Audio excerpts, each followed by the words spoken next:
Well, Word, Excel, and PowerPoint all follow some very standard rules in terms of navigation through them. All of them will have a menu bar, as evidenced by these words. If you hover your mouse above them, they will be highlighted. Okay, that's without clicking them.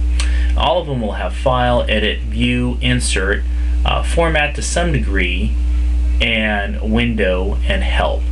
Other programs like PowerPoint and Excel will have a very specific menu, other menu items that help that program get the job done that it's supposed to do. If you click on a menu item, it will produce a drop-down list. Little arrows to the side or to the bottom are called chevrons. That's a chevron. That indicates either a side drop-down or there's an arrow. Oops, and actually you can't see that because I haven't, the screen doesn't show that, but there's an up arrow right there. If you scroll all the way down, it doesn't show it on the screen here, but there's a chevron on the bottom. But for the most part, each one of these will have a drop-down list that you can select whatever you want to do from that menu item. Below that are some toolbars. Okay, this is called a standard toolbar. Allows you to open, allows you to produce a new document, open a document, save, and etc. I also have a formatting. This is a formatting toolbar right here. Okay, I also have a revision toolbar. Open up.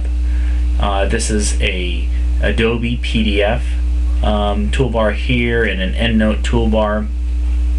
Pretty straightforward. These are rulers, both on the horizontal and vertical plane. Okay, these buttons down here will change your view. A normal view primarily will take away the vertical ruler. I tend not to work in that. The next button here to change your view, if you're going to publish something on the web, it gives you a look in terms of how it would appear on the web. Okay. The next one is a print layout view, and that's one I tend to work in because I produce a lot of printed documents. Okay. As you do your thesis, you might develop an outline in terms of how it's produced, and you can easily navigate through your whole document using the outline view. Why? Because you'll have different headings and subheadings. You can change the styles right up here. Okay. But anyways, and the final one is a reading layout view. Now that produces its own menu, its own toolbar, and apparently it allows people to read it if they're going to just preview the document on the computer. Okay. Also at the bottom here is a status bar. It tells you how many pages. You can click on that to go to a specific page, what section, what page of how many pages. Okay, tells you its general location, line and columns, and on and on. This is for a macro if you're going to program specific functions within the Word document. Tracking. This is a track button. Tracks changes that you do to the documents, and it's really good for revisions if multiple people are looking at it, and we can go over that. This is called an extend selection button. I don't use that very often, but if you want to use it, you just click on it. The overtype, basically right now if you type something in, for example, let's do that. I'll type something, hello, how are you? Okay, if I want to insert something, I just kind of click before or after or wherever I want it inserted, and I just will type anything. Are you? Okay, and see how it inserts it. Well, some people like to overwrite or overtype. Now you double click on that and see how it's highlighted.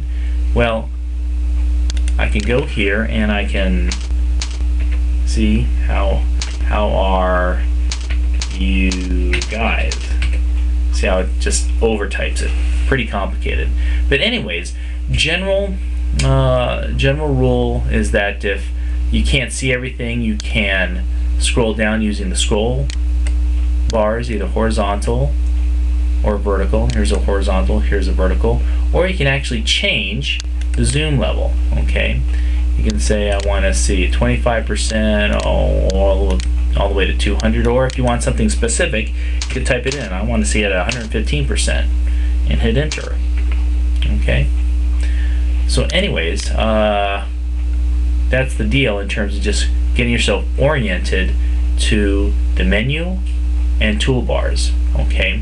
Now obviously this is not completely comprehensive. If you want to change what toolbars that you're viewing, you can go up to View, go down to Toolbars, and it'll give you a whole list of things that you can see. As you work, you'll notice that a lot of these will appear spontaneously, okay, and you'll see that a little later on. But anyways, that's it for this orientation.